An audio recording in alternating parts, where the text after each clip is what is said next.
শুধুমাত্র নবীজির প্রতি দরুদ প্রেরণ করার আমলটাই জিকির হিসাবে সবচেয়ে বেশি করেন। দোয়া হিসাবে যদি এটাই আপনি সারাদিন করতে থাকেন তো আপনার জন্য যথেষ্ট হবে, আল্লাহর কাছে আর কিছু না চাইলেও চলবে। দুরুদ মানে হলো নবীজির জন্য দোয়া করা। ভাই, আল্লাহ তার হাবিবকে রহম করবেন, আপনার আমার দোয়ার দিকে আল্লাহর তাকানোর কোনো ঠেকা আছে? নবীজি কি আমাদের দোয়ার কোনো মুখাপেক্ষী?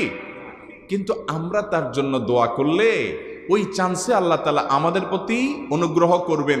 একবার না, আপনি নবীজির প্রতি একবার রহমতের দোয়া করবেন, একবার দুরূদ পাঠ করবেন, মান সাল্লা আলাইয়া মাররাতান সাল্লাল্লাহু আলাইহি আশারা।